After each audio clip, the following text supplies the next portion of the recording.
وہ میں نے پچھلے بیان میں کہا تھا نا، جب خاتون کہتی ہیں ایکچولی کام بہت ہوتے ہیں فون پہ، تو میں کہتا ہوں مجھے اتنی مشکل سے ہنسی روک رہا ہوتا ہوں نا میں یار اس زمانے میں، اس پہ بہت عورتوں نے اللہ معاف فرمائے برا بلا کہا ہے مجھے. تو میں توبہ استغفار کرتا ہوں بھائی. خواتین بہت زیادہ آج کل بزی ہوتی ہیں، اور میں نے پہلے کہا تھا میں ان خواتین کی بات کر رہا ہوں جو میرا بیان نہیں سن رہی، لیکن وہ پھر بھی دل پہ لے کے جا رہی ہیں. ساری خاتون ایسی نہیں ہوتی، بہت ساری واقعی مصروف بھی ہوتی ہیں، لیکن بہت ساری نہیں بھی تو ہوتی نا. میں تو ان کی بات کر رہا ہوں یار. کام ہے کیا سارا دن بچے کو کہ سارا واش روم اور بیت الخلاء کا کام جو ہے وہ پیمپر نے لکھا ہے. ابھی پھر موضوع چینج ہو جائے گا. ایک آدمی نے بغیر دیکھے شادی کر لی، تو اب کیا ہوا ہے کہ نکاح قاضی صاحب نے پڑھایا. اس نے کہا، قاضی صاحب نے کہا میری فیس. اس نے قاضی صاحب سے پوچھا کتنی فیس ہے آپ کی؟ قاضی صاحب نے کہا جتنی خوبصورت دلہن ہے اتنی فیس. تو ظاہر ہے دلہن تو خوبصورت ہی ہوتی ہے. تو اس نے کہا گھونگھٹ اٹھا کے دیکھ لیں، دلہن یہیں بیٹھی ہوئی ہے نا. اچھا اس نے نکال کے دے دیا 100 روپے. قاضی صاحب کو بڑا غصہ ہے، 100 روپے اس نے پکڑا دیا یار، یہ کیا ہے؟ اس نے کہا دلہن دیکھ لیں. قاضی صاحب نے جب دلہن دیکھی تو 50 روپے نکال کے واپس کر دیا. پرانا جو دوست ہوتا ہے نا بچپن کا، اس کو منا کے رکھنا چاہیے کہ وہ آپ کے سارے راز جانتا ہے. ایک دفعہ کسی نے میسج بھیجا کہ اپنے بچپن کے دوست کو کبھی ناراض نہ کرو کیونکہ وہ کمبخت تمہارے سارے راز جانتا ہے. تو جب بھی کوئی بیوی بول دیا کرے نا میری پسند کی شادی نہیں ہے، میرے باپ کا فیصلہ ہے، تو آپ بولو اب خرچہ بھی دے رہا باپ دے گا. اس کو اسی وقت اماں کے گھر بٹھا دو. آپ فوراً طلاق ولاقے نہ دیا کرو، اماں کے گھر بٹھا دو. بولو کوئی بات نہیں، فی الحال ہم یہ شادی کینسل سمجھتے ہیں، طلاق نہ دو، فی الحال ہم یہ سمجھتے ہیں کہ یہ کینسل ہو گیا. اب تم ابا کے گھر بیٹھی ہو، اب اپنی خوشی سے آنا ہو تو بتا دینا، نہیں آنا ہو تو پھر وہیں بیٹھی رہو. نہیں آنا تو خرچہ تیرا باپ دے گا بہرحال، یہ اس کو بتا دو. فوراً بٹھا دیں، اس کو ڈیلے نہ کریں. پھر وہ سوچ لے گی اب دوبارہ سے آنا ہے کہ نہیں آنا ہے، تو مرضی ہے اس کی، آنا ہوگا تو آ جائے گی، نہیں آنا ہوگا تو اب آئے گی تو اس طرح کی باتیں نہیں کرے گی. اور عورت بھی یہ کرے، مرد اگر کہتا ہے کہ میرے ابا کا فیصلہ ہے، میرا اماں کا فیصلہ ہے اور میں اپنے ماں باپ کو نہ نہیں کر سکتا، اس مجبوری میں نے آپ سے شادی کر لی ہے، تو فوراً آج کل ان ڈرائیو آنے میں کتنا ٹائم لگتا ہے. پرانے زمانے میں ہوتا تھا وہ آ رہے ہیں جا رہے ہیں، تو موبائل اپلیکیشن. زندگی میں ایک عجیب واقعہ آیا کہ 4 عورتیں آئیں، جوان عورتیں. انہوں نے کیس کیا اپنے ہسبینڈ کے خلاف کہ ہمارا ہسبینڈ ہمارے قریب بہت زیادہ آتے ہیں، جس کی وجہ سے ہمیں ٹینشن ہونے لگی کہ اب ہمارے بس میں، ہماری برداشت سے باہر ہے، پابندی لگائی جائے اس کو. تو قاضی صاحب کہتے ہیں میں حیران ہوا یار کون ٹارزن کی اولاد ہے جو جس نے 4 بیویوں کو اتنی ٹینشن دی ہوئی ہے. خیر کہتے ہیں کیس تو کیا آیا تھا، رپورٹ آئی تھی تو میں نے بلوا لیا اس کو. پھر میرا خیال یہ تھا کوئی ہوگا اسٹریٹ بریکر بنے ہوئے ہوں گے بڑے بڑے، وہ کوئی اس ٹائپ کا کوئی ہوگا بڑا پاورفل آدمی. جب میں دیکھا تو وہ ایک بابا ہے، لاٹھی ہاتھ میں اور کمر اس کی جھکی ہوئی، وہ آ رہا ہے کورٹ میں. خیر میں نے کہا یار اس بزرگ کو دیکھو اور اس کے کام دیکھو. کہہ رہے میں نے کہا کہ بھائی کیس تو بعد میں ہوگا. میں بزرگ کو سائڈ پہ لے گیا، میں بولا کھاتا واتا کیا ہے تو پہلے یہ بتا. تو بزرگ نے یہ بولا کہ میں صرف کھجور کھاتا ہوں، زیتون کا تیل ہے، اٹھنی کا دودھ ہے، بس اس 3 چیزوں پہ زندگی گزر رہی ہے. ابھی اللہ کا شکر ہے عمل والے لوگ آ رہے ہیں. کل بندہ آیا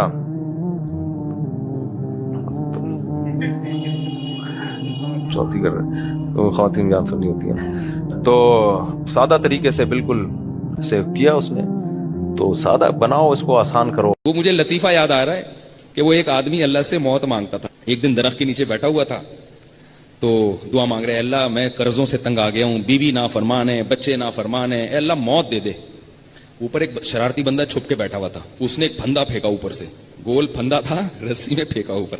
کیا ہے کہ یہ دعا مانگ رہے، ایک دم پھندا اس کے سامنے گول. اب یہ پریشان، یہ کیا؟ اوپر سے آواز آئی، اے میرے بندے میں نے تیری دعا قبول کر لی ہے، تو اس پھندے میں اپنا سر ڈال لے، میں تجھے اٹھا لوں گا. کہتے ہیں اللہ ادھر تو کوئی بندہ مذاق بھی نہیں کر سکتا. اے اللہ ادھر تو کوئی بندہ، تیرے ساتھ تو کوئی بندہ مذاق بھی نہیں کر سکتا. تو سیریس ہو جاتا ہے. میں تو مذاق کر رہا تھا، تو سیریس ہو گیا. السلام علیکم حضرت صاحب.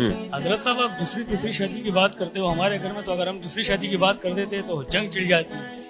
بالکل ایسا آپ کے علاقے میں دوسری شادی کی بات کریں تو جنگ چھڑ جاتی ہے. ہمارے گھر کے اندر، علاقے کی بات نہیں کر رہا ہوں، گھر میں. ورنہ اگر پہلے کے دور میں دیکھا جائے تو ہمارے باپ اجداد 2 شادیاں ہی کرتے تھے، لیکن اس وقت کوئی ایسے ماحول نہیں ہوتا تھا. دیکھو آپ کے باپ دادا کرتے تھے، آپ نہیں کر رہے کیونکہ وہ آپ کے باپ دادا تھے.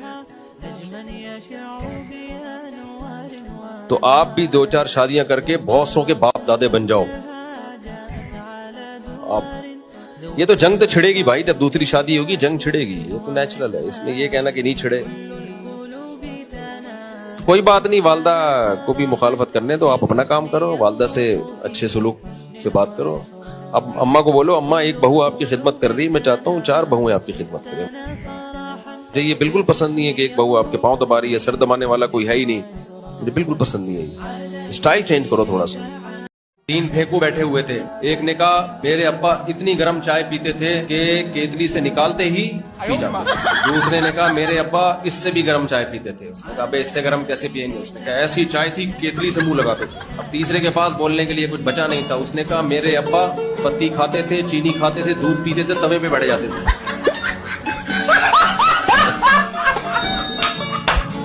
اب یہ بلاگر کو دیکھو نا, میں آیا ہوں, پھش پھش کرتے رہتے ہیں, پھینکتے رہتے ہیں, اور ملینز میں چینل ان کے, میں لیٹرین میں بیٹھا ہوا ہوں, واش روم میں بیٹھا ہوا ہوں, قبض ہو گیا مجھے, لوٹا لے کر آؤ. ایسا چلے گا آپ بھول جاؤ. 10 سال پہلے کوئی بتا سکتا تھا کہ یہ بھی کوئی پیسہ کمانے کا طریقہ ہوگا, میں واش روم میں بیٹھا ہوا ہوں؟ کوئی بتا سکتا تھا؟ ایک آدمی کی شادی ہوئی نا, بیوٹی پارلر سے آج کل ایسی ڈینٹنگ پینٹنگ کا کام ہوتا ہے, جمشید کو دلہن بنا کے بٹھا دیتے ہیں, بعد میں وہ جمشید نکلتا ہے. اتنے زیادہ ہوتا ہے نا, اس لیے میں کہتا ہوں بھائی عورت کو بھی چاہیے بندے کو پہلے دیکھ لے اوریجنل حلیے میں, اور بندے کو بھی چاہیے ایک دفعہ پہلے دیکھ لے اوریجنل حلیے میں. ایسے تو بہت دھوکے ہو رہے ہیں لوگوں کے ساتھ. تو اسی طرح کسی کو دھوکا ہوا, وہ جب صحیح سچی مچی کی بیگم سامنے آئی تو وہ کہنے لگی آپ مجھے بتائیں میں کس کس سے پردہ کیا کروں؟ اس نے کہا صرف مجھ سے کر لیا اگر کسی سے کرنے کی ضرورت.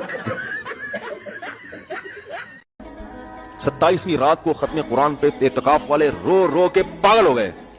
چلو 10 گرل فرینڈز میں سے ایک کا نمبر ڈیلیٹ کر دو یار, اب ہے موبائل میں سے, چلو اب ایک کا نمبر ڈیلیٹ کر دو, ڈیلیٹ ایک کا نمبر بھی بلاک کر دو یار, ایک کو کر دو, جو ان میں سب سے کم درجے کی بدصورت تھی اس کو بلاک کر دو. نا نا نا نا نا نا یہ نہیں ہوگا.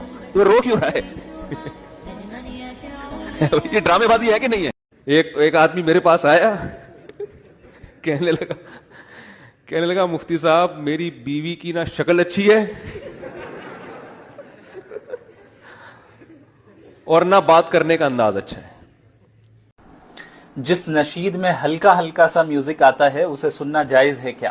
دیکھیں میوزک ہلکا ہو یا زیادہ ہو, بھاری ہو, تیز ہو, اس سے فرق نہیں پڑتا. جو چیز شریعت میں حرام ہے وہ حرام ہے. میوزیکل انسٹرومنٹس کا استعمال کرنا یا میوزک کو سننا یہ شرعاً جائز نہیں ہے. اب سانگ بھر کے نہیں دے سکتے, گناہ ہے نہیں, بہت تہجد کا ثواب ہے. چپل پہن کر غسل کرنا کیسا ہے؟ اچھی بات ہے, چپل کا بھی غسل ہو جائے گا. کیا آئینہ دیکھنے سے وضو ٹوٹ جاتا ہے؟ نہیں بھائی, اگر آپ بہت ڈراؤنے ہیں تو شاید آئینہ ٹوٹ جائے. مفتی صاحب میں نے 3ری شادی کی ہے, میری بیوی نے میرا جینا حرام کر رکھا ہے. وہ آئے دن لڑتی ہے اور کہتی ہے کہ یہ تو گھر آ تجھے پنکھے سے باندھوں گی, تیرا وہ حشر کروں گی. میں کیا کروں, گھر ہی نہیں آؤ. گھر میں پنکھا نکلوا دو, اے سی لگوا دو, اس سے باندھے گی. رسیاں ختم کر دو گھر میں. میرے بچوں میں نا ایک دفعہ کیا ہوا, کسی نے کوئی غلطی کی یا وہ کوئی گلاس توڑ دیا. میں پوچھ رہا ہوں کس نے توڑا ہے, تو جو بڑا والا ہے نا وہ چھوٹا تھا اس وقت, تو وہ سراہتا نام نہیں لے رہا, اس نے مجھے اشارہ کر رہا ہے تاکہ اس کو پتہ بھی نہ چلے اور مجرم بھی پکڑا جائے. مجھے اتنی ہنسی آئی, کہہ رہا کس نے کیا ہے. بچے ایسی حرکت کر رہے ہوتے ہیں. وہ ایک آدمی تھا, دونوں شادی شدہ تھے نا دوست. ایک نے دوسرے سے پوچھا بتا تیری گھر میں کیسی گزر رہی ہے. یہ تو نہیں بتا سکتا تھا بیوی کا غلام ہوں, بڑی مظلوم ہوں. اپنی ذلت بھی چھپانی تھی اور جھوٹ بھی نہیں بولنا تھا. کہتا ہے کچھ بھی نہیں, میری تو بڑی اچھی گزر رہی ہے, اللہ کا شکر ہے. تیرے بھائی کی بدمعاشی تو تجھے پتہ ہی ہے. کہہ رہا ہے صبح اٹھتا ہوں, چائے اپنے لیے میں خود اس لیے بنا دیتا ہوں کہ یار میں خود اچھی چائے بنا لیتا ہوں. تو میں جب بناتا ہوں تو میں سوچتا ہوں چل تیری بھابھی کے لیے بھی ایک کپ اس میں ڈال دوں, جب بنی رہی ہے تو وہ بھی پی لے گی. یار پھر میں کہتا ہوں جب چائے بنا لی تو پراٹھا بھی خود ہی بنا لو یار. تو پھر میں جب ایک پراٹھا تو میں نے کہا چل 2 ڈال دے یار, تیری بھابھی بھی کھا لے. کہہ رہے اس کے بعد آفس جاتا ہوں, دوپہر جب کھانے کے لیے آتا ہوں تو لنچ جو ہے پھر میں لیتا ہوا آتا ہوں, جب میں لا ہی رہا ہوں تو چل تیری بھابھی بھی کھا لے. شام کی چائے تو تجھے پتا ہے, میں نے بتایا تھا چائے میں اپنے ہاتھ سے بناتا ہوں. جب بناتا ہوں تو میں سوچتا ہوں ایک کپڑا ڈال دو, تیری بھابھی بھی. علماء تو بیانات میں یہ کرتے نظر کی حفاظت کرو, کو ایجوکیشن میں کسی کو نہ دیکھو, کوئی اچھی لگ رہی ہے تو بہت گناہ مل رہا ہے آپ کو, یوں. میں کہتا ہوں جو اچھی لگ رہی ہے نکاح کا پیغام بیچ کے شادی کرو. اتنا آسان کر دیا نا, شادی ہو گئی, دوبارہ اچھی لگ رہی ہے اس سے بھی کر لو. پھر بھی ٹھڑک پوری نہیں ہوئی, اچھی لگ رہی ہے اس سے بھی کر لو. پھر بھی ٹھڑک پوری نہیں ہو رہی اور اچھی لگ رہی ہے اس سے بھی کر لو. پھر بھی ٹھڑک پوری نہیں ہوئی تو اس کا مطلب آپ کو خارش کی بیماری ہے. کہ ایک آدمی نے فون کیا کہ تیری بیوی پہ جن چڑھ گیا. کسی کو کہا نا فون کر کے کہ تیری بیوی پہ جن چڑھ گیا, گھر آ.